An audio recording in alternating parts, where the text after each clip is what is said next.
Hello, TPR Nation. This is Amber Kuhn from the Perfect RIA. Thank you for joining me on today's Follow-Up Friday, where I'll be covering the highlights and action items from this week's episodes. On Monday, Matt might get kicked off by talking about one-page financial plans and how that phrase has been something thrown around the industry quite a bit.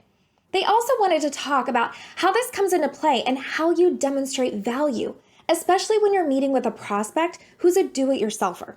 The guy said this is one of the reasons why you need to set expectations for yourself about your primary goal with meetings, which for them is to deliver massive value. But as they've mentioned before, you can't go into a meeting with a prospect or client and say, hey, I'm going to deliver massive value to you, and have them actually understand what that means. Instead, you can set guidelines around what that means for you, such as answering every question that you can within the meeting timeframe. Now, for the DIYers, Micah said don't get caught up in them being a DIYer with their investments, because he said they likely delegate over 99% of everything else in their life, just like most people. But the way they're looking at a meeting with an advisor is whether you're a good trade for value versus money. There's some people who will decide no matter what that they want to do things themselves, and he said that's okay, but that most people who want to come in, they're looking for some help. Now, something to clarify is that Matt said that you can easily confuse value with volume. So his criteria in these meetings is to provide advice that they're going to take action on. He said his job is to help clients become aware of problems that they didn't know they had and then show them the solution. Matt and Micah went into what your job isn't, which might turn some heads. They said your job is to not talk about investments or focus on estate planning or help clients with retirement. They said those may be components of your job, but your job is to meet with a client and help them take on a ton of action to achieve their goals. Because if you're not focused on getting your clients to take action, then there's no value. Matt and Micah discussed how to pivot from the traditional viewpoint of people thinking that they need a 100-page financial plan. The guy said that for those who feel that a one-page plan isn't really a financial plan, to do the highlighter test for the plan that you're using. Highlight any lines that are specific actionable advice, and then compare that to the specific actionable advice on a one-page financial plan. They also said that you need to highlight what would make sense to a layperson. So that one-page plan excels here because it goes through how you're going to minimize risk and how the client is going to accomplish their goals. And this needs to be trackable going forward. As far as what you want on that plan, Matt says you want to start with the client's goals, and that's whatever they said in their language as to why they're coming in to meet with you. Micah said you always want to make sure that you hit the questions that the clients have, whether they're direct or hidden, because if you don't do that, they're not going to listen to anything else that you're saying, especially when you're going to do the big ask.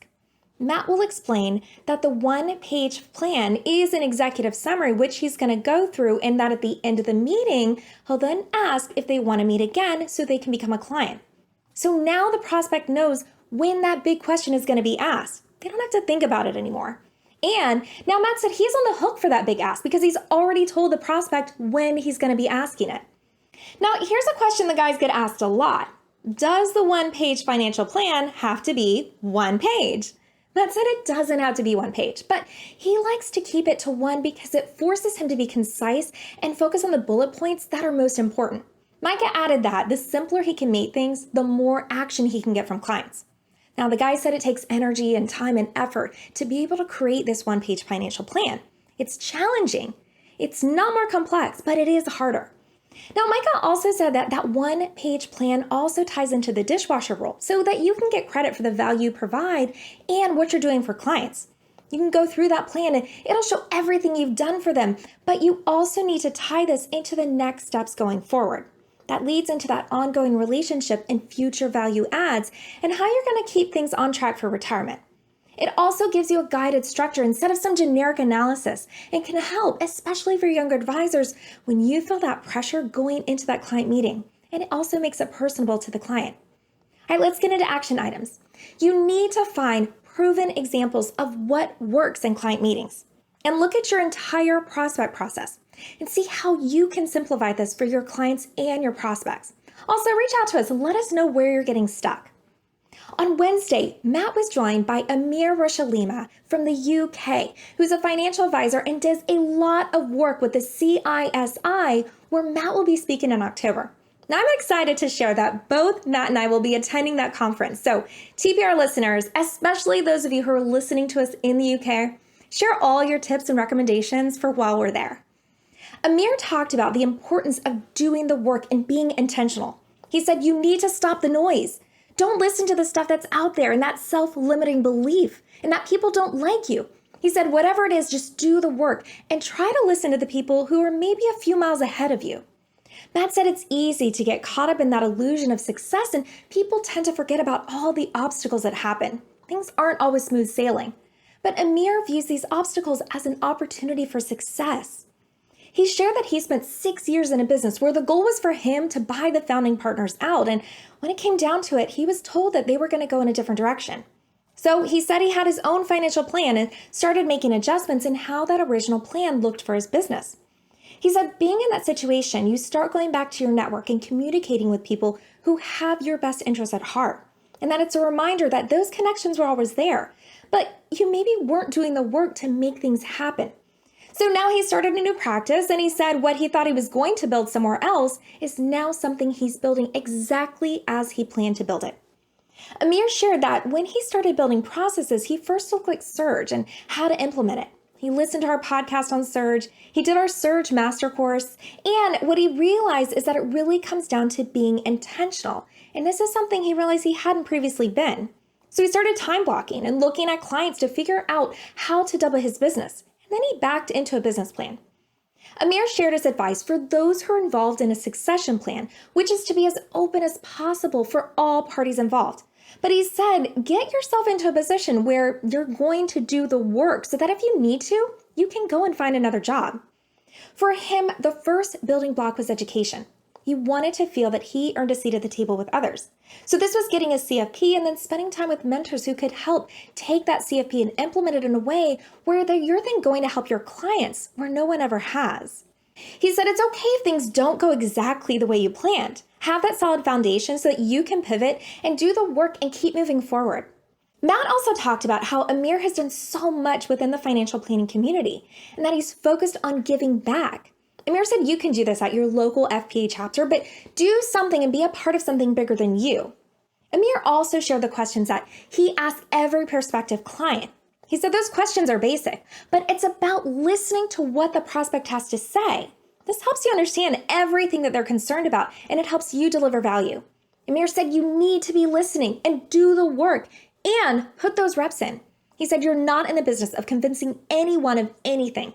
You're there to see enough people so that a number of them say yes because what you offer is a great fit and it delivers massive value to them.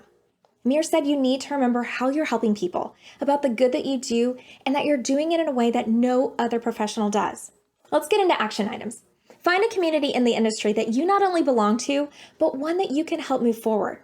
And stop the bad story and the self-limiting belief and just do the work. Find someone whose story resonates with you and learn from them. On Thursday, Jamie wanted to talk about the DIYers and the prospects that don't hire you.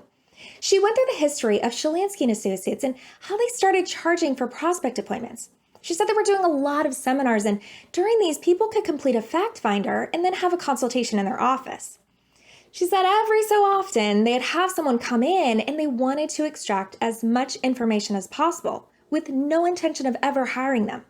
They had a term for them, and they called them brain suckers. But they realized that they had the wrong attitude with these meetings because they were having a negative reaction. People were coming to them because they want information, so they didn't want to be annoyed. From this, they decided to start charging for that prospect appointment. And because of this, they can go in ready to deliver massive value. They have a giant prospect process which filters through the team, including having that prospect fill out that personal fact finder. Jamie shared that they don't close every prospect and they filter through this first, keeping in mind, did they want them as a client? And during that meeting, is that someone they'd want to work with? If the answer is yes, then they don't offer justification as to whether they get hired. Now, part of the reason they charge is so they don't feel fatigued after meeting with a DIYer. Now, those people have taken the right steps over time, so when they come into their office, they don't look at them in a negative light. Instead, they can appreciate what that person has accomplished. They'll validate what they've done. Now, Jamie said because a prospect is a DIYer, it doesn't mean you can't provide value, because most of the times they just want to know that they're on track or point something out where they might have made a mistake. No matter whether you're charging or not, you want to provide as much value as possible during that meeting. Let's get into action items. Jamie said seminars still work, whether those in person or if they're virtual. So keep that in mind. Look at your prospect process and make sure that you're getting the most information possible. And what do you need to do? What steps so that when you're meeting with a DIY, you're not feeling annoyed or agitated and you're focused on delivering value? All right, TPR Nation, a couple of things before I wrap up. Don't miss out on our events this September. Be sure to get your tickets to the Retirement Tax Services Tax Summit, and Invictus members sign up for our Invictus Mastermind. Visit theperfectria.com, reach out to us, and we can help get you signed up. That wraps up this week's recap. Thank you for joining me for today's Follow-Up Friday. Please share this or any of our episodes with another advisor or a team member who you think might benefit from listening. And until next time, happy planning.